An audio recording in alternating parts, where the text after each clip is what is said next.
Well,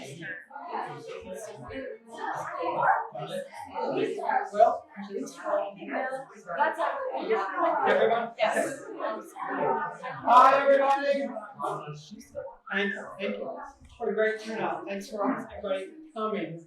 If you can squeeze in, it's the smallest gap. Well, it's the smaller gap. But anyway, we're going to start in here and work our way through. There are 5 dialogues, and there's 250 words. That's a lot. But that's pared down from the over 600 that came into the collection. Wow. I want to tell you how rare that is for a museum to take on one person. About 2 years ago, the Met in New York took a gift from the Philip Guston Foundation, I think of 100 paintings. People were incensed that a museum would take on that much art from any artist. And I was going, I got all those Gustons. Great. So we are fortunate that Meg Linton, who's the curator of the show,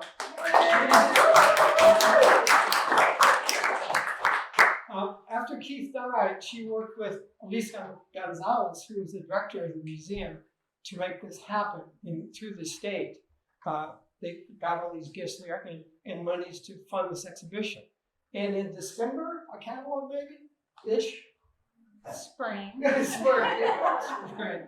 So it's... But hopefully we'll have a PDF or something with the catalogs by then. Oh, good. So anyway, Meg is also going to be leading a tour on December 15th here. So if you don't like what I have to say, she will do it. My talk is we're going to open up the sketchbook case. Oh. That's what we're going to do on the 15th. Another rare thing that has happened here is all the key sketchbooks came in. 63 sketchbooks. Wow. No, 80. Oh, was it 80? I think close enough. Oh my gosh. Well, I've seen some of them. I certainly have seen all of them. So if you figure in these sketchbooks, let's just say the sketchbook has 40 drawings. Some are more than that. Some are more than that.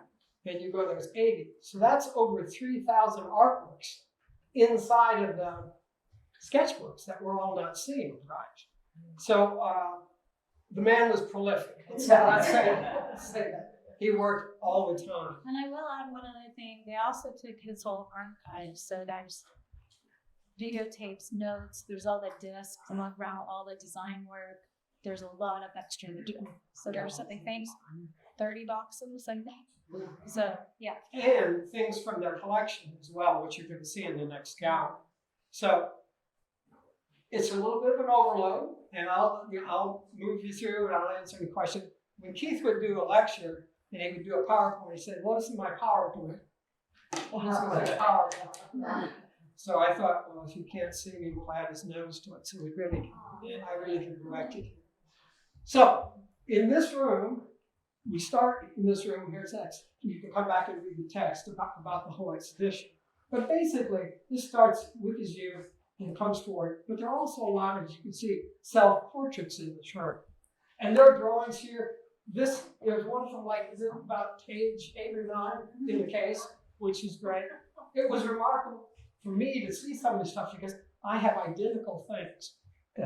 There's over there an award he got from a fair. I have an award from the fair. I have same portraits. I grew up in Illinois, but we're basically the same generation. So there's many similarities here. So it's hard to kind of stop and do all this. But one thing I want to point out, notice the big self-portrait over there? You will see a lot of portraits and a lot of drawings in the gallery. What I want to point out about that was all done with this size of the pen. Can you see this? Can you see the little tip of this? It's all done with that. So when you see these drawings, think about the complexities. Think about the time and the patience that would take to do this kind of work. It's absolutely phenomenal. I think Keith is a really totally authentic, unique person and deserves to be known way beyond our show. He's known basically from Los Angeles, maybe to Korea, sort of, that's kind of the range. But the people here in town do. He's got some work in collections in North Carolina. Oh, that's right. But it's all Santa Barbara kind of based. And some of us think that the works should be elsewhere. I'm a big believer. I've curated Keith's work. Keith and I collaborated in exhibitions ourselves. But I've been saying for years that I'd be happy to curate a show of his drawings and take to the drawing center of New York. I'd take it to MoMA in New York. he's that good, and he's a local, so we're going to get to know him. So basically, in this room, you're going to see a lot of these early self-portraits, things he did when he was very young, up to, I think that was 2011, maybe, the big one, 2011. And we're going to talk about that one later. Just try to keep that in your mind about when you look at Keith's work, a lot of times it looks funny, and it is funny. But there's a whole other layer going on in all of these works that's much more complex, a little more darker oftentimes. But you can't deny the exquisiteness of his work. I don't care what he draws, even if it's kind of repulsive to look at, it's still a phenomenal thing, and it's still really deeply felt. So is anybody, I know it's hard, is anybody have any questions about this room? Go, you know, shrug. I was wondering if that piece is actual size, right? It's not a blow up, that's the piece. Oh no, that's actual size. Keith did drawings that were that size, 10 feet tall, 6 feet wide. That's you're talking about making marks this. And most of them would make when he was drawing in bed, right, his drawing table. He had no studio big enough to show any of these works. He could never see these things up. He'd have to stand in a chair and look down at them. So the only time he got to see them is when they would be on exhibition. And then what would often happen is the work would sell. It would be shown one time, and then it's gone. I know there's some people here that own some of these big pieces. Yes, Can you address just using smaller pieces of paper and putting them together in little one? Yeah. We'll get into this a little more here, but basically, at some point, Keith got cancer when he was recovered, and he did this all his life. He'd be drawing in bed, just sitting and drawing. So he's working on pieces of paper, usually 24 by 19, bond paper. And when he decided to go bigger, he went, okay, let's see, I'll just make a mark on this new piece of paper, continues, and he would build these things bigger and bigger. But they're all done working on this size. Does everybody understand that? I mean, think about that. And the other beauty of that is you can store these things really easily. If that's a painting, you got to fill up a lot of storage areas with that. Hey, Dan, Yes. you've got about 10 people who can't get inside. Oh, well, let's move it. Oh, thanks. We'll move it in. Let's go in the middle. Thanks, Cheryl. Thanks for telling me. Goodbye. You does that.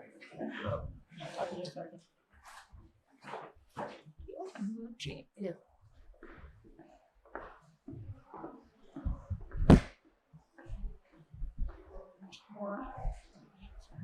So we can put it in the dash. I would do that. That would be spirit. He's tired.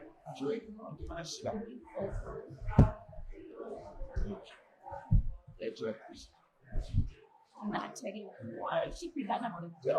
That's the. He was drinking.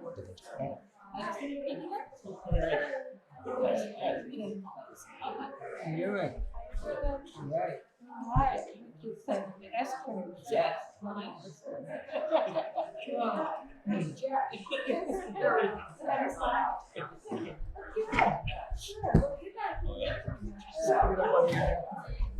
I saw things in my chart.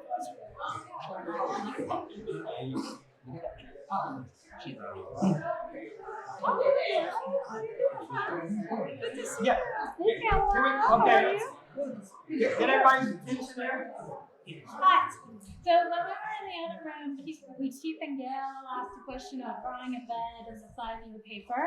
So one of the things is, people, you start telling stories about how stuff happens. Like I started drawing because I had cancer.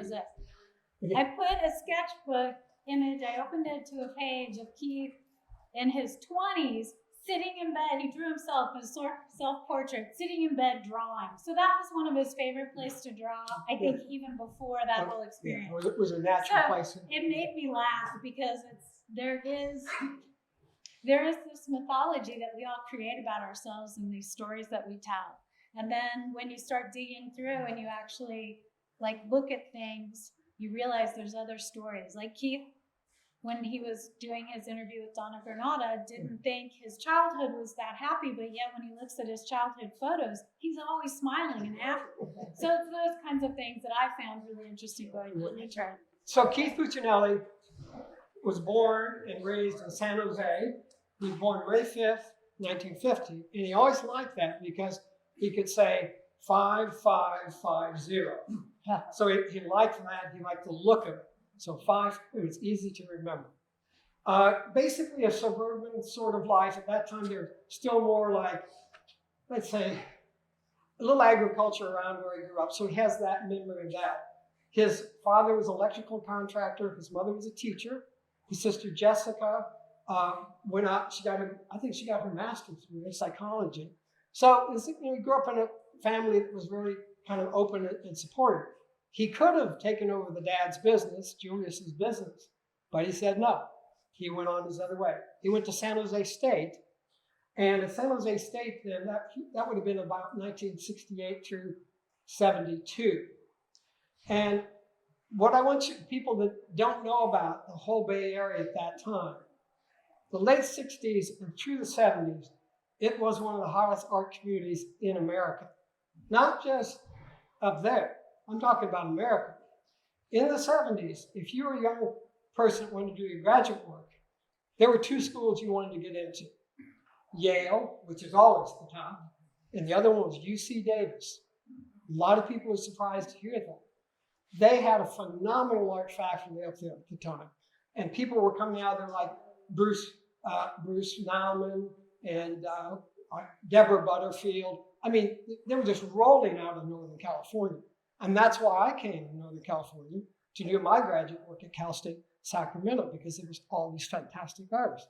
So there was this whole range from Sacramento, San Francisco, down to San Jose.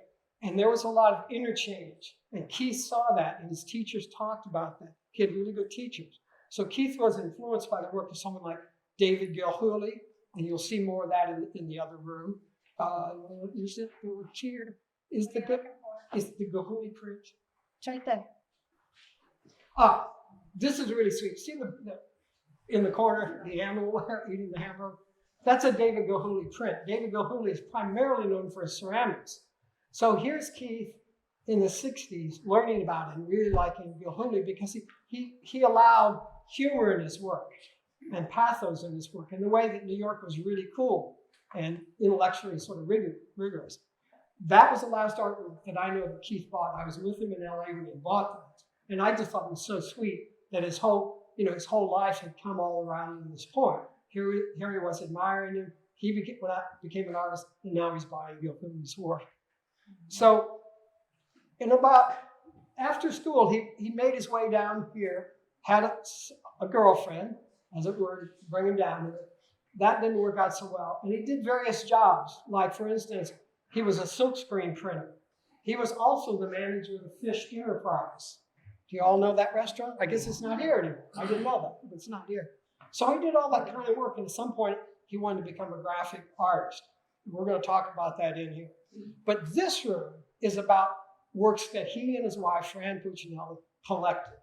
They collected, I don't know how many Santa Barbara area artists, a lot. And they also had an enormous collection of folk art and outsider art, way before anybody else was doing it. In fact, Fran had a gallery that primarily showed that kind of work in Carpinteria. She was the queen of Carpinteria. She started the first deli house. She started the coffee grinder. She started soap. Do you all know soap? Yeah. That's still there. That's Fran. And so she was also the person who helped start the Avocado Festival.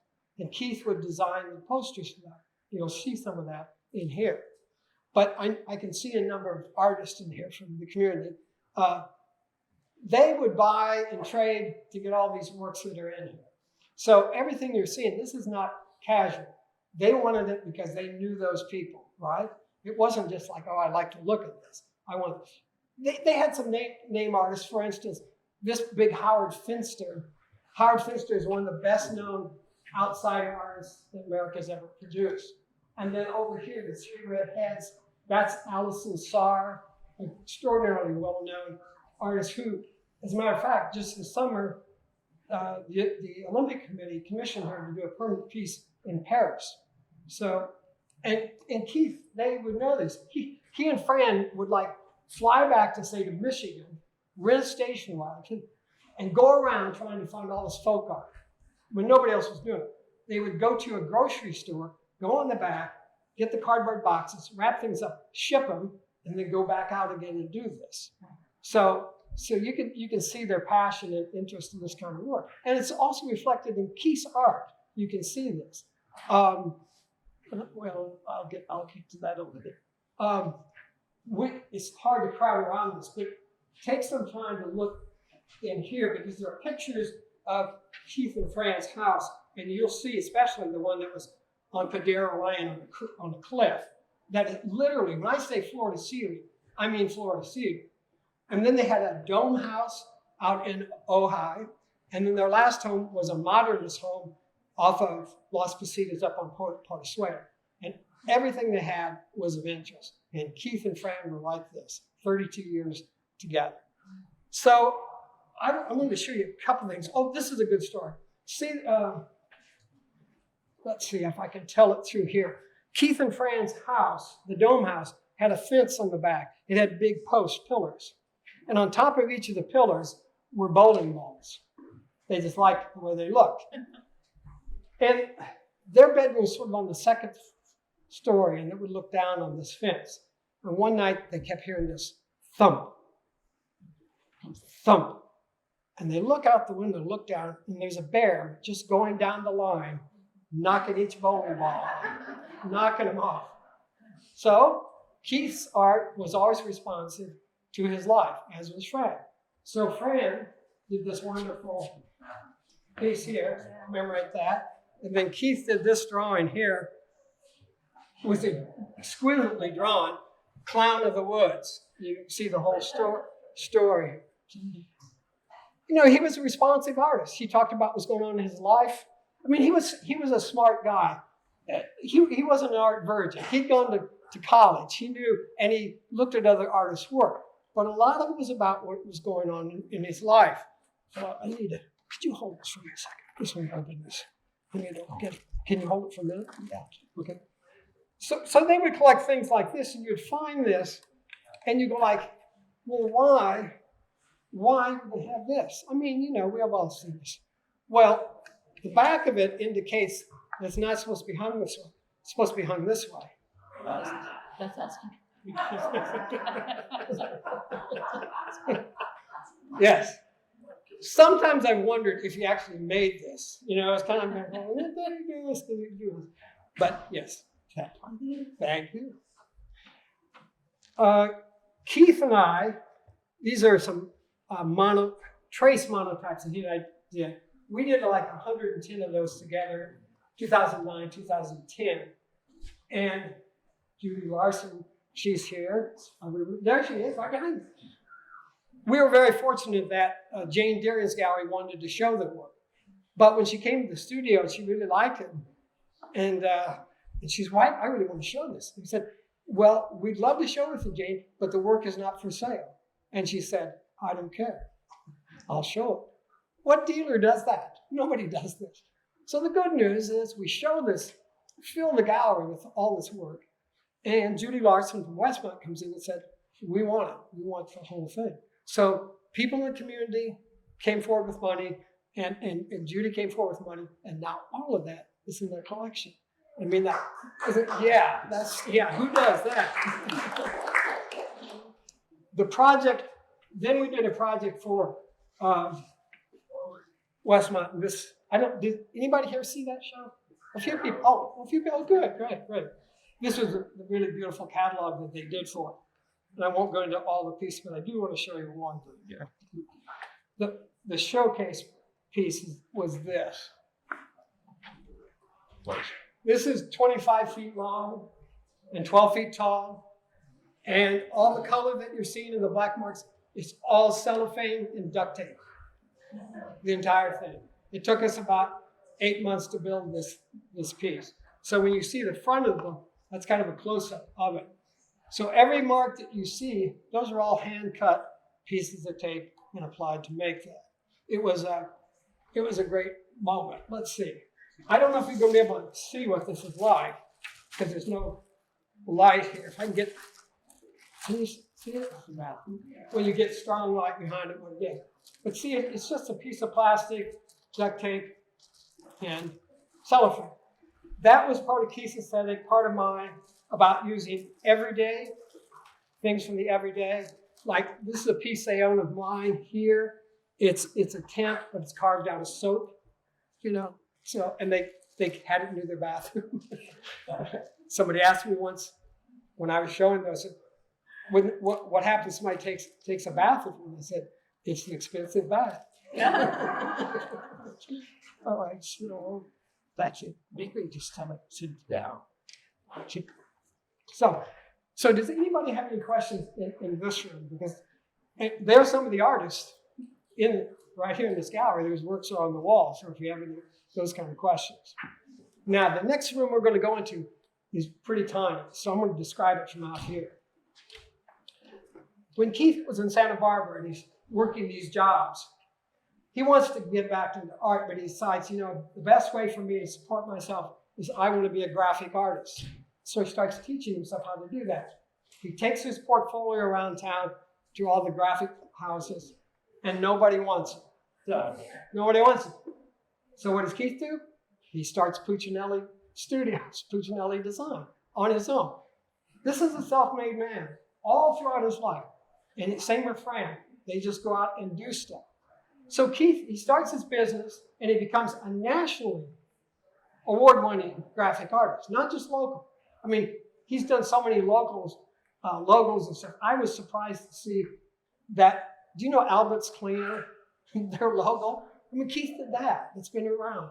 So people really came to him because he had his own look and his own style, and he honed it down to simplicity. He told me once he only used 5 or 6 fonts. And he would use all the variations within the fonts because he figured out that if you could keep it within a certain range, it would produce his look. Keith always said no matter what he did, if it was fine art, graphic art, anything, it had to have a certain Puccinelli.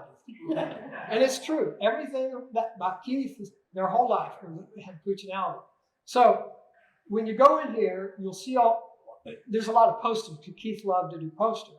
You'll see posters from the festival, the Avocado Festival, things he did for the Contemporary Arts Forum. You know, this guy was just an artist. He was the president of the Ad Council here in town. He was on the board of the Contemporary Arts Forum.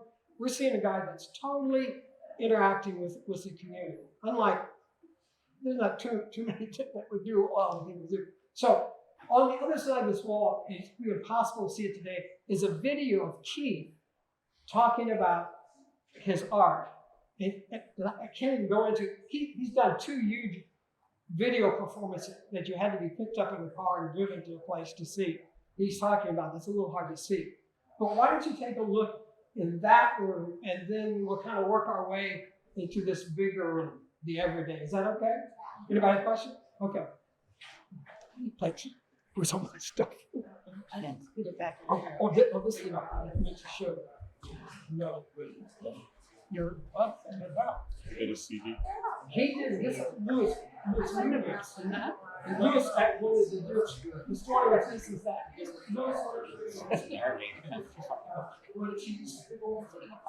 Is this video going to be available? I think you'd have to talk to either Dane or Keith's button. His brother.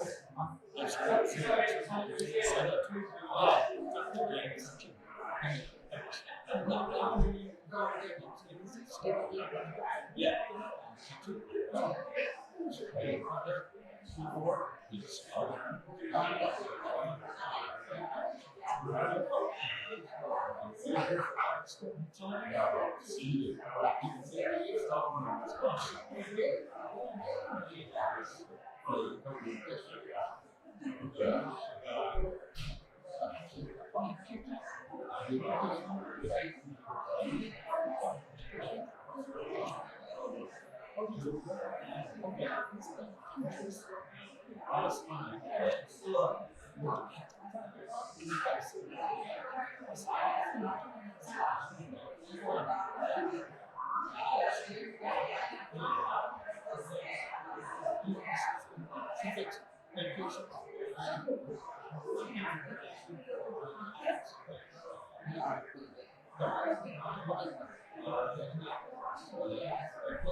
Good to see you.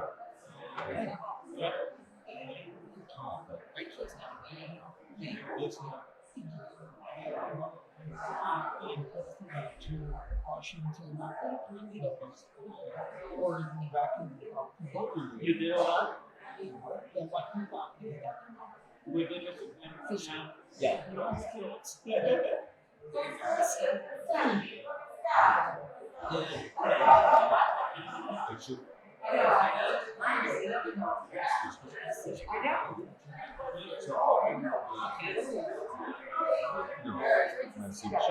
We'll do that.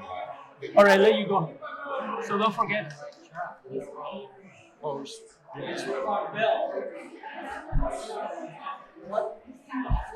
No, I didn't.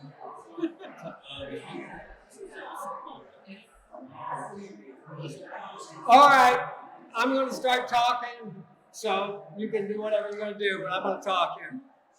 This room is called like the everyday room. In other words, it's things from Keith's everyday life and his responsiveness to everyday life. Now, all of these displays here, these are some of his sketchbooks. And so he's drawing every day, and sometimes several of these a day, besides doing his own artwork, right?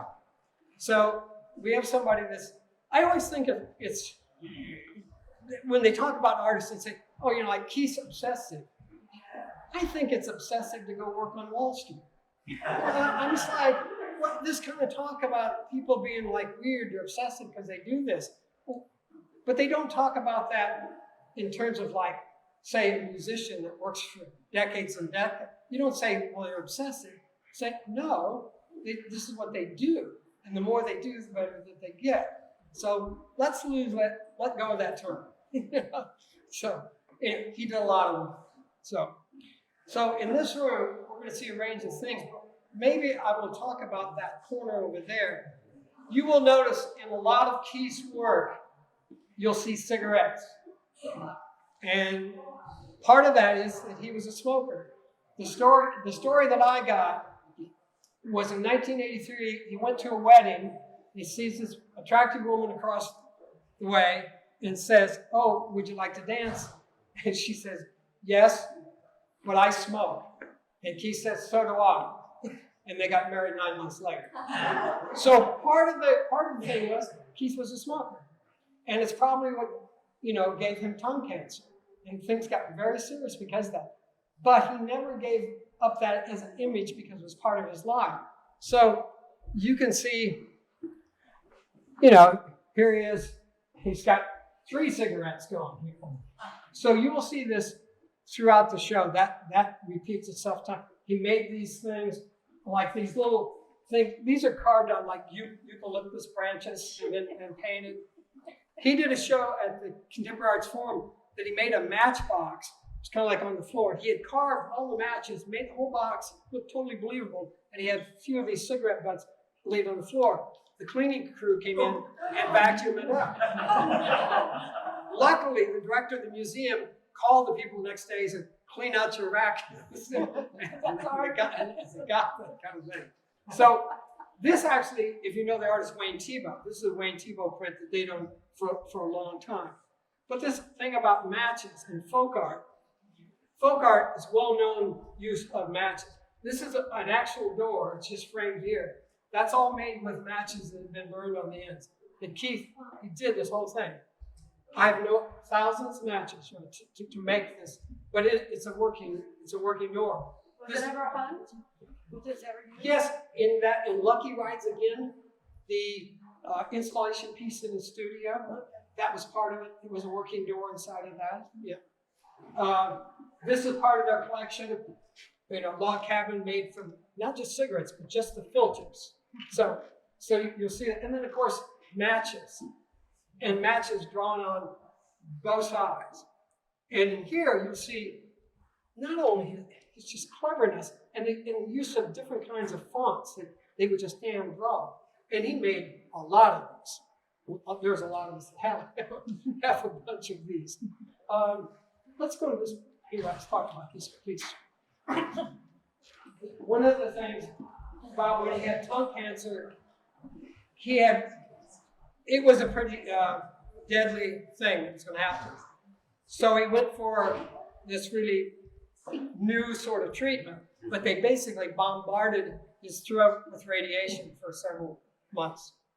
And it worked. But over time, Keith couldn't make saliva. It was really hard. So you'd always see him with a water bottle.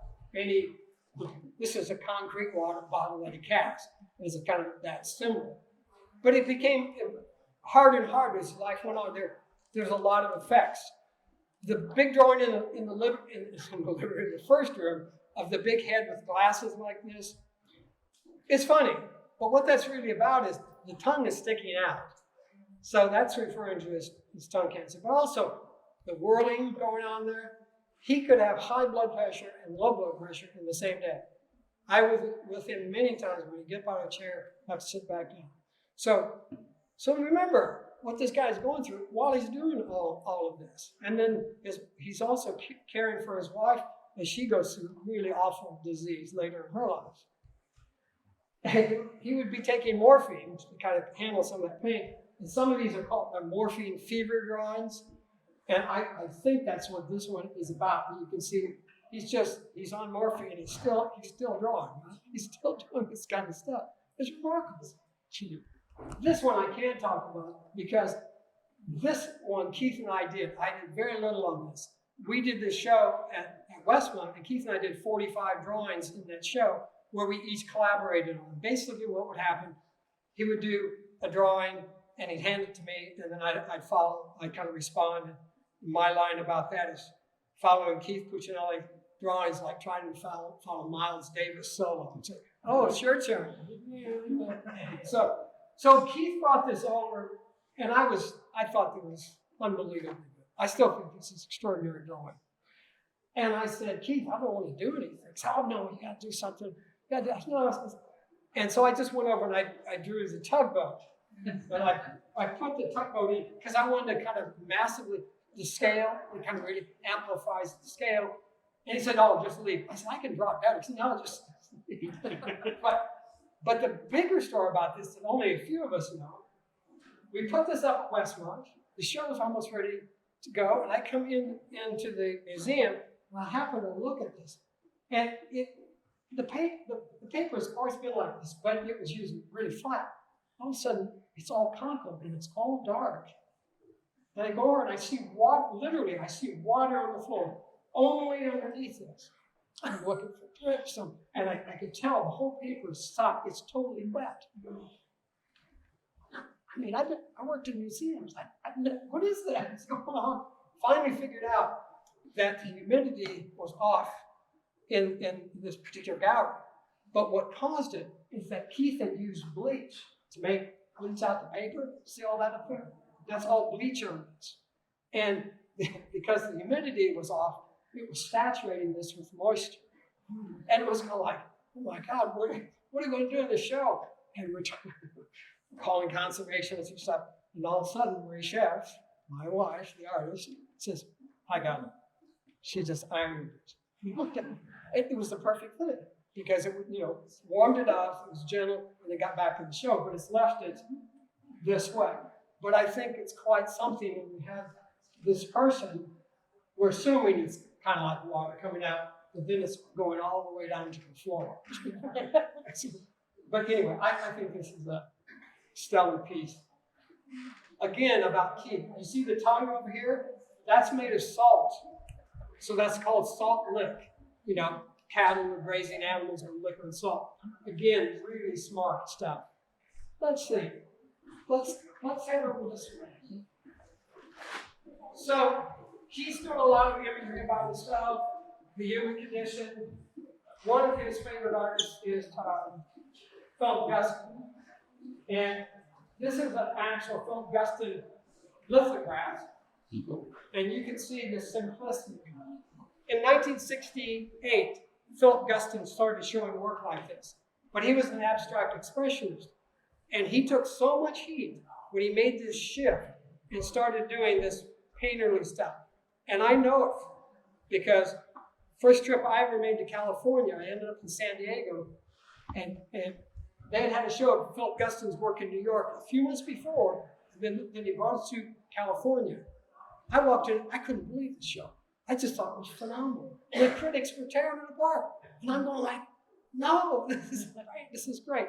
So anyway, time went over, and that's the work that Guston's really known for. But Guston affected all of us. But he says it's okay to draw in this more simplified way. A lot of his work comes out, if anybody knows this, Crazy Cat, which was a cartoon figure from the 20s, drawn by George Harriman. And I want to tell you about the fact of how cartoons affected all of it, and especially Keith. So he's affected by Crazy Cat, right? Keith's affected by him. Keith's also affected by R. Crumb. Do you all know who R. Crumb is? Zap Comics? Good, nodding heads. That's good. So there's, and R. Crumb, if you look in his sketchbooks, I have a book of his early sketchbooks, there's a drawing in there of Crazy Cat. So there's this big circle of people that are responding to a particular simplified, really immediate way of telling a story. And that was what Guston stopped. He stopped making abstract work because he said, I wanted to tell stories. And Keith was always telling the stories. If you look at Guston's work, you will see figures that have nails in the head. Now, Keith's not just like copying, he's adding to it all along the way. He was a huge fan of cars. He raced go-karts. He and I would send back images of cars all the time. We're guys from the 50s and 60s. We like cars, so we're sending all these pictures back and forth. That video is a road trip that he and Hugh Marchand did together. So here again, the title of this one, where is it? Let's see. Oh, this is damaged goods. So a lot of times when you see these figures, he's talking about himself. He's also talking about society. And there are very few artists that are willing to be this frank about their own condition, but also kind of talk about the bigger world here. But we're so lucky to be able to see the quality of this. If you get up here, and don't spit on it, but you can see this work. And most people would just draw a throat. Look at it. Look at this. This is extraordinary. It's incredibly creative to think of a throat this way. Yeah. But just the time and to think this out. Some of his work makes me wince, but you kind of go, oh, that's what Keith was going through. Well, let's see. This is the one that's called Apple Stuffed Head. Keith and I did a piece on Thanksgiving, but you know, it's the way we treat one another, you know, the way how we treat animals, you know, these things called fugitive emissions. You see what's going on there, the cloud hanging over this. So he does that, but he also takes on political work like this, right? Over here on this wall, you see in the middle of the wall, those three things, that's Ronald Reagan at the top, that's Obama, and that's Al Gore over there. So he pulled no punches about his politics. If you knew him, you knew where he stood. And he and I were relying on that all the time. Okay. Yes. Can I point out one piece? Yes. This piece is really great. Oh. This is Clinton. Yes. And when you look at it, it looks like he's raising the flag, and he's actually standing on the flag. Yes. So he can't raise it. And I just love the subtlety of that. It's very political, but it's super subtle. I was so glad that Meg put this in the show because I don't think I'd ever seen that. And I walked past that piece, didn't pay attention until I realized Clinton was standing on the flag. So it was a subtle commentary about what Clinton unfortunately came to be and that. As we go past this, these are some of Keith's sculptures. You see some of his early ceramics here. Meg, there is one piece I want to talk to you about here. Yeah. These, you see, there's knives, shoes, ceramics, handmade stuff. One piece I want to talk about is this anvil, because I know when he made it. And people from City College might remember that he came and took a class at City College just to make this piece. And it's called Acme. Some of us of a certain age might get the reference. So I'll need to move this to show you what it's really about. I'm just going to tilt it up. How about Okay, you this? can do it. You can do it. You're a trained professional. Is it glued down? Okay. Yeah, they may have waxed it down. Just don't scratch the pedestal. That's the way it's meant to be. It can be shown two ways. But this is about the Roadrunner. Do you remember Roadrunner cartoons? Does anyone clear? Where's my stuff? My little packet of stuff. This is here. Okay. Show you exactly what this is about.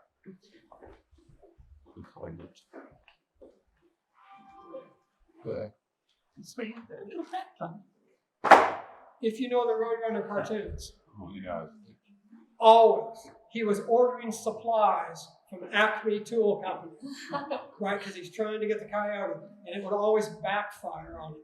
So I'm pretty sure that's what this is about. No matter how hard you try, sometimes it fails. And the idea that we hit the ground so hard to dent something that heavy. But it usually was hitting the road rubber. So I just wanted to point that. When you stand it up, it also looks like his tongue again. Yeah, actually, that's a good point. Yeah. Here. All right. So a lot of these things are self-explanatory. But let's see over here. Keith did this whole series on animals on fire. And I can't tell you exactly what it's about, except that maybe it's about fires, in here. You know any more about that? Yeah. I don't even do that. Yeah. Well, he did a whole series of these animal pieces. So when Keith was doing these small drawings, he was exhibiting these, and these are kind of anti-war pieces here. I had seen them, and I just thought that they were fantastic. But I said to him one day, I said, Keith, these really need to be bigger. And then I felt really badly about saying that to any artist. It's like me, I know better, you ought to do that. Well, that's the next time I see Keith, he's doing drawings that are 10 feet tall. And Keith, I was thinking this, but he starts doing that. And again, this is all this pen and ink. Now, I want to take us into the last gallery, but does anybody have anything you want to talk about in this space? Everybody understands it completely? Thank you. You can tell me. Okay. Let me come around the desk.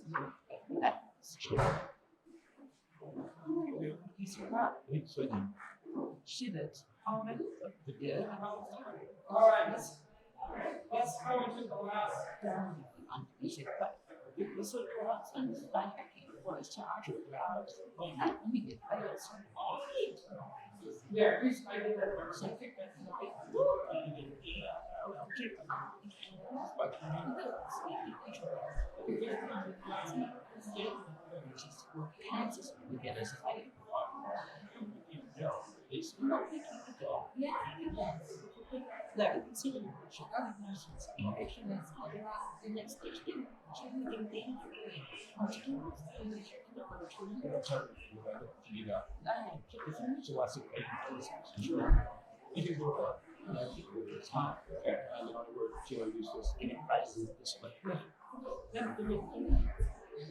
So this last room is basically about mortality. It's about his own mortality. It's about mortality. And he wasn't afraid to address it because you have to remember from about in the late 90s, for the next almost 20 years of his life, he was thinking about this every day. We all think about this. But he took it on. And most of the things in this room relate to those issues. The big drawing in the back here, this is one of the pieces I consider a masterpiece of Keith. It was first shown at the Contemporary Arts Forum in Santa Barbara, and May curated the show. There were 4 of these big drawings, the first time they ever been seen. And that drawing at Forum didn't have the title on it, but it was also shown down on the floor. So in other words, you're looking at the height of the bed. And I was just like staggered about it. Because I knew it was him. He started himself. But what I didn't know was the title. So I walk over to the title, and this is what the title was. And he's talking about himself. And I've heard him say that. He said, well, if you're not Martin Luther King or JFK or somebody, when you're dead, you're just another dead motherfucker. It's just kind of like, it's just like a lot of his work. I mean, there's so much punch because, of course, he's never going to be that to me, right? But it's kind of like, he's trying to be really kind of matter of fact. And a lot of the use of his materials, a lot of these things are made with plastic bottles or whatever. But we've talked about this, and he says, well, what do I care? I'm going to be dead in 10 years. I don't care if these things last forever. So it was funny that he made that anvil out of bronze. But a lot of things he made with so much stuff on it, they're going to last a long, long time. But yeah, he had to deal with this. And then when Fran got this really awful version of Parkinson's, he was dealing with her too. And he was getting frail.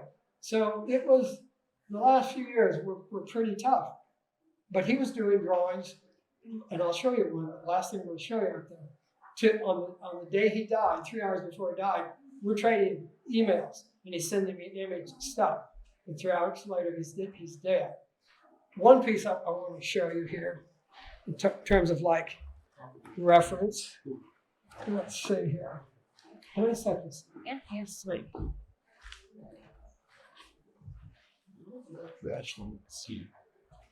This piece here, this is called Ascension.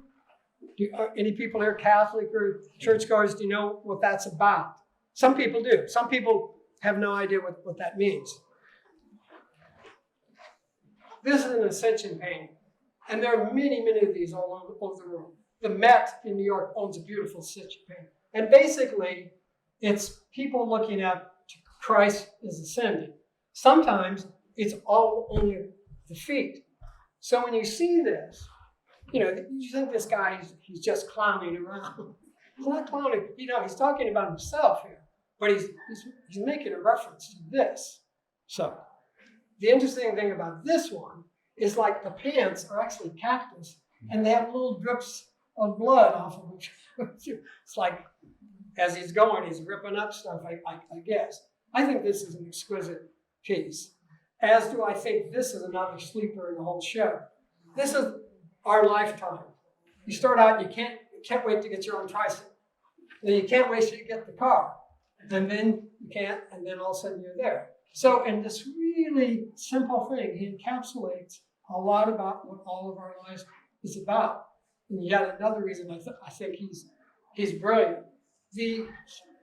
This drawing here, oh, by the way, The focus on the master's organization designated a master artist. And Donna Granada would take photographs of all the artists that got that designation. So she comes over to Keith's house to take the picture and says, I know what I want to do. She says, turn around. She says, okay. So I'm ready. So she turns around, and that's Keith. That's his self-portrait. Donna's photographed a lot of people. She's never photographed anybody like this. But again, that candidness. This, we all can't get up there, but take a look at this last one. It shows a figure sitting in a chair with the head up and the lips are blue. The weekend before Keith died, he was on a plane trip and he passed out on the trip and had to come back to Santa Barbara. And it's him in the airplane seat, passed out, and he emailed this, and it was just like, I knew exactly what it was. And like a lot of his work, it's funny and it's tragic all at once. This image of the clown is Keith. His name is Puccinelli. The Puccinelli's drawings from the Commedia dell'arte, if you see Tiepolo drawings, that's that character. And that character goes all the way up to England and becomes Punch and Judy. So Keith assumed the role of the clown because of his heritage of his name. But he also liked that role because he could be totally silly, but he could also speak truth to power. Because the fool to the king could get away with anything, could say anything. So Keith used that image throughout his career. And so whenever you see that, that's him. So does anybody, this room is, maybe harder for some people, but if anybody have any questions about that you, yes. So just on these larger of the works that he does, was there any particular sort of technique for matching up talents? Well, as far as I know, I'm pretty sure what happened was he probably had a small generalized sketch, which I've seen those. But what he would do is, like, let's say he did this. He would just make a little mark here about where to get to the next one and where to get to the next one. And then he would move it on. But by this is actually early. This is 1998. This is right after he gets cancer. So he's really figured this whole thing out. This is pretty slick. And these giant shoes, these are the clown shoes here. I have a pair of these shoes at home. Richard Ross's. I mean, this is this big feet, assuming another person, another role, another way of talking in the world, and taking it out into the world. Yes. One with the car, with the tricycle. Yes. Is there a particular reason why he went right to left instead of left to right? With the way that I normally you read. Well, that's I never. I'm left-handed. That's I don't know why I did that. I don't. I'm subconscious or person. So, the last thing I'll show you, when you're out looking at those drawings, you're going to see a little drawing of a snowman and a Keith in this car, and you'll notice when you look at it, there's no hands on the wheel. The car only has two wheels, and as Meg once said, it probably doesn't have any brakes. But this is a Philip Guston painting. And when you go through that drawing, you're going to see what he was looking at, and see how he changed this Philip Guston painting. Now, I can talk for a long time about Keith, but we've been at this for almost an hour. People, you're welcome to ask questions now. You can come up to me, anything you want to do. Okay. Oh, yes. You're saying on his last name, in Still Park, is anything here represent that? Yes, this one right here. These two, I'm pretty sure, and Meg's not here, but Meg, come here. Yeah. Is it okay to talk about his last weekend? Yes. So, 9 months after his wife Fran died, he was offered a place to stay in Honolulu, and for family. And his sister up in San Jose area and a friend were going to meet him over there.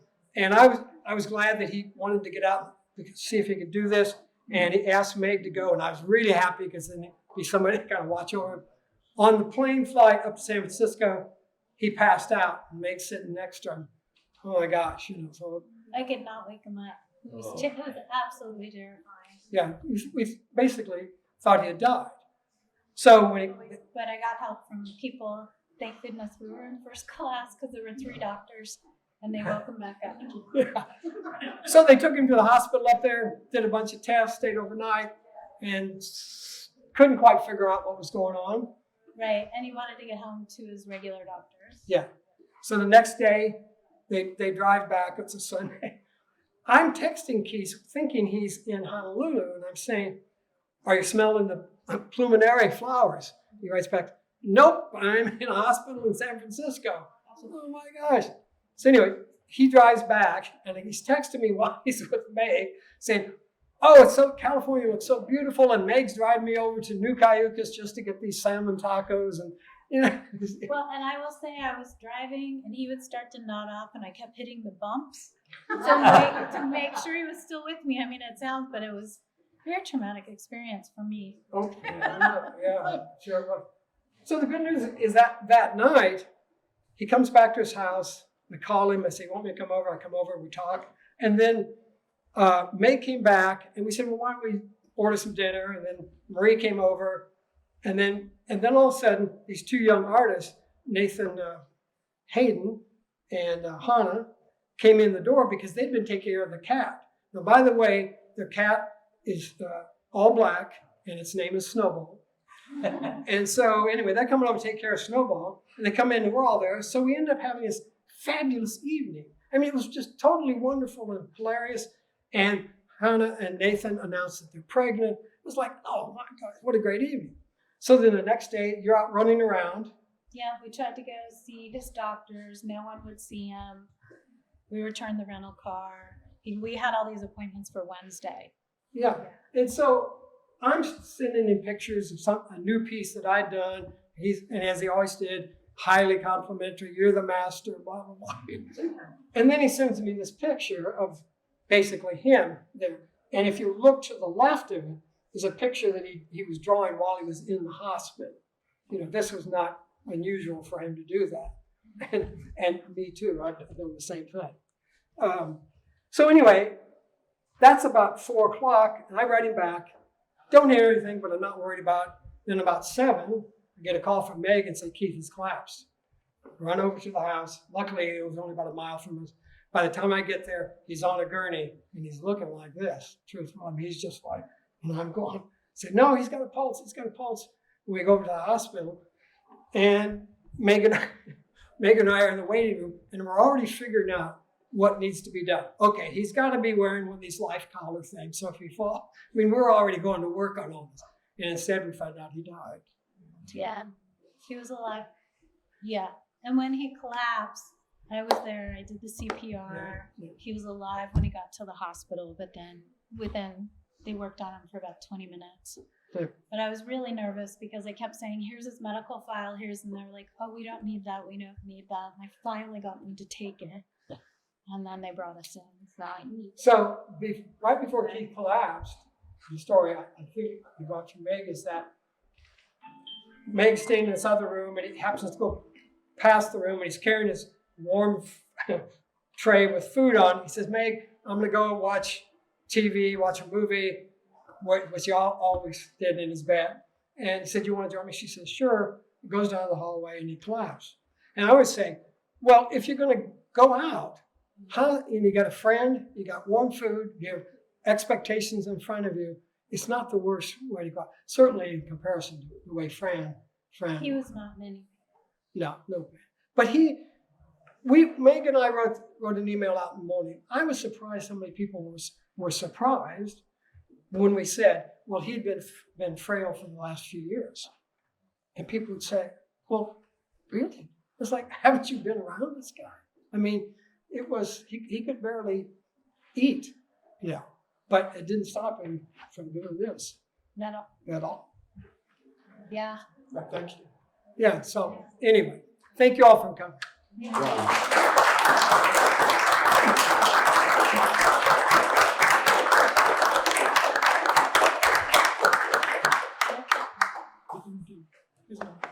Good job.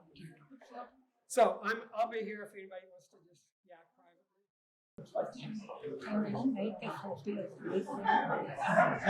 That's Donna Granada. She's a photographer down in Ventura. I don't think she would sell it. Because I have their peanuts.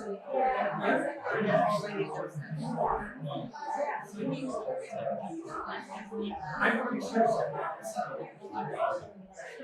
Because it's actually part of the collection of the document.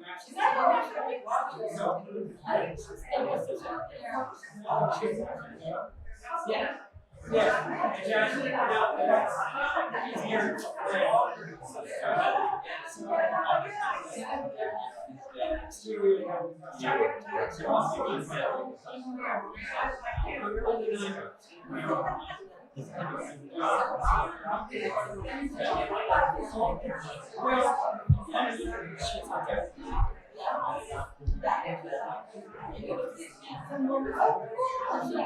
These shoes here. He's cut them in half. And then he made this. Very simple.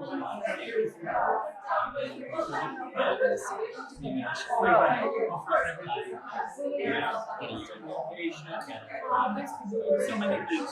Lovely things. I think you need to do better.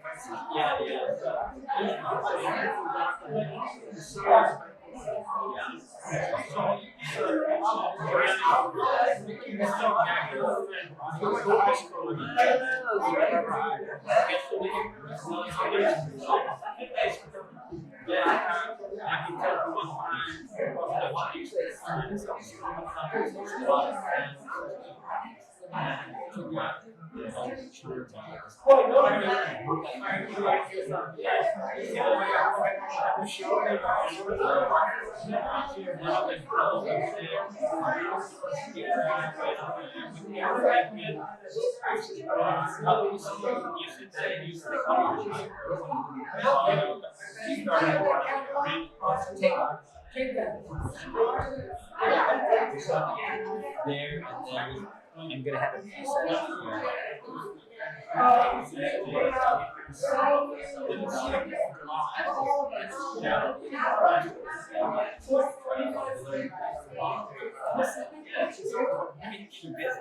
Are you an artist too? Well, you are.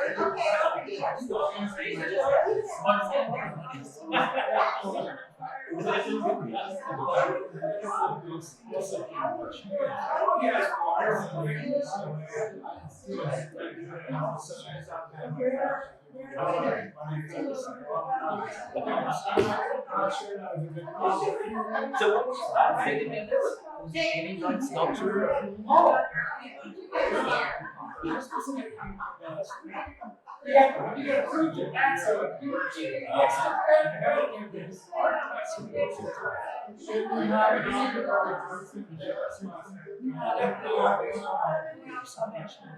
Okay, we're gonna start with 1, 2,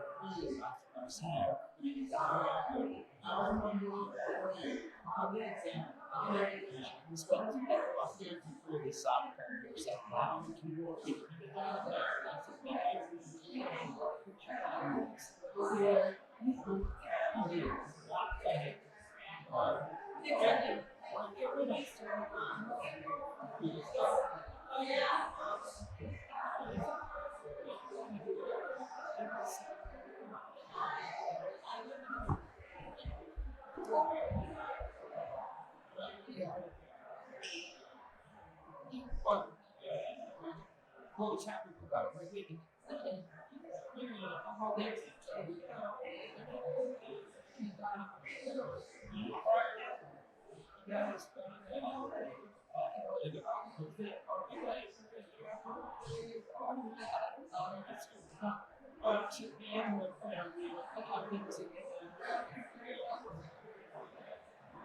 Studying all this music too.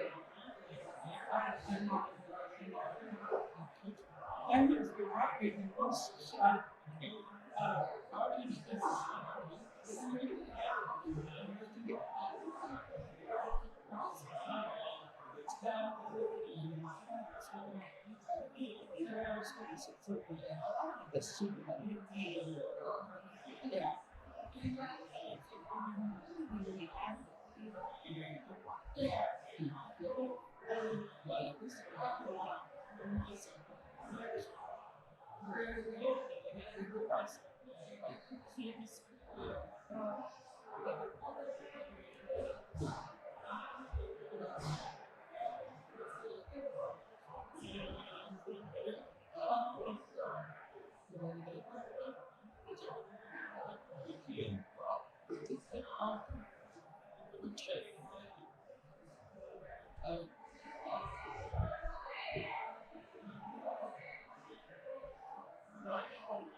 Yeah.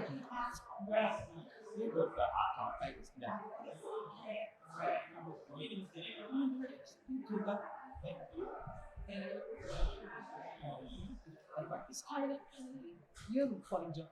Yeah, no. It's fun day.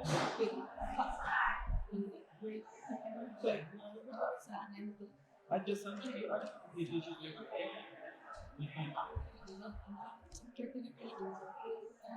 think it would have back in I see this. You saw that story. And it Julius.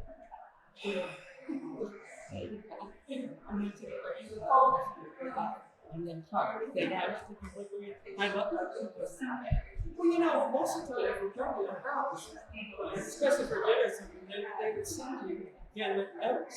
2 days later, you get something. You go still from my birthday, you sent me this. This is after our first library's conference.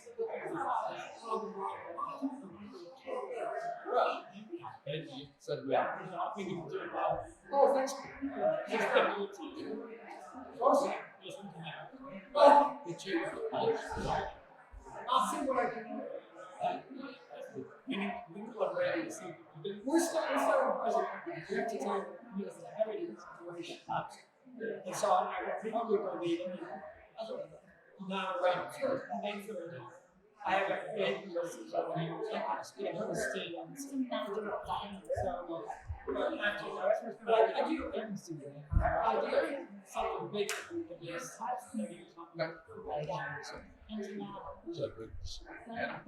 So now it's a couple. So we gotta push out the screen, huh? It's reality. Yes. You ever gotten that Daily Reno one? I think so. And drop? You ready for that? That's what we call it. Michael at McConnell's came up with it when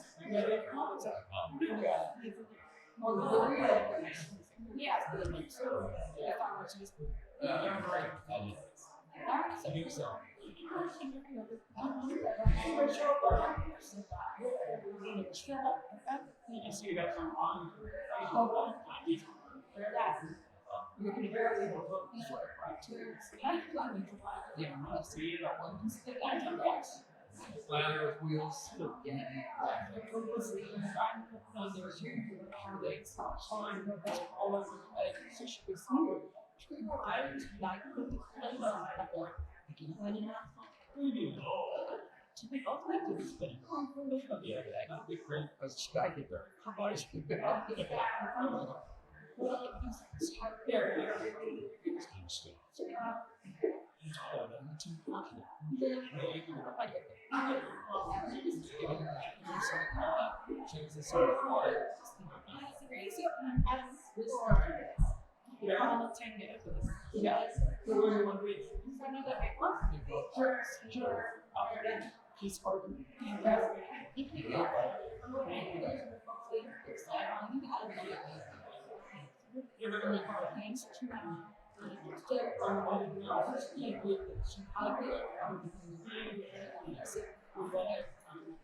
No, I'm trying to get extra footage as well, just so like you know, maybe somebody blocked the shot. Exactly. You go. But it's possible.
Just to just send me a message from finding out that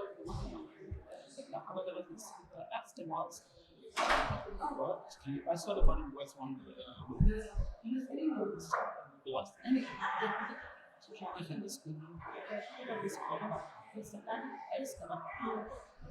you guys are in the Torah.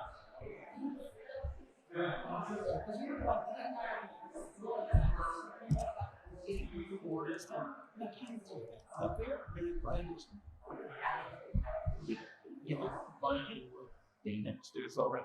It's not a concept, but it's the Prince. Yes, I'm working on them. Yeah, I told her.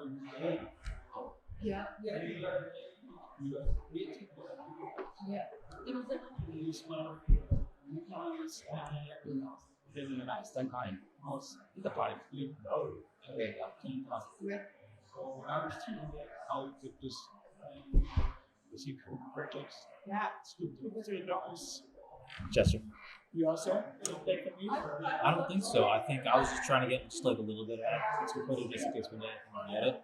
But someone from my office will contact you. That's all. Okay. Your mom, Julius, yeah. Yeah. I have a question. He mentioned it. Yeah, but real country great stuff. I was more sweat. I need that.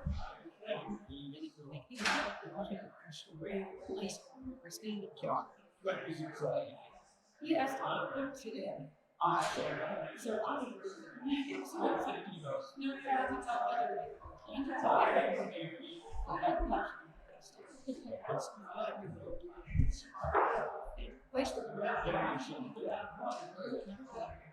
didn't post there. Right?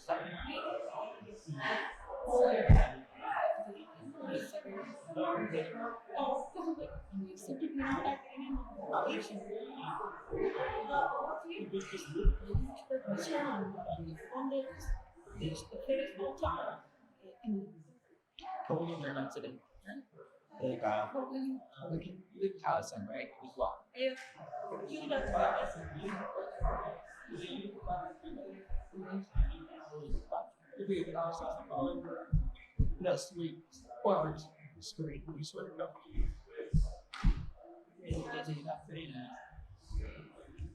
Julius, listen, there one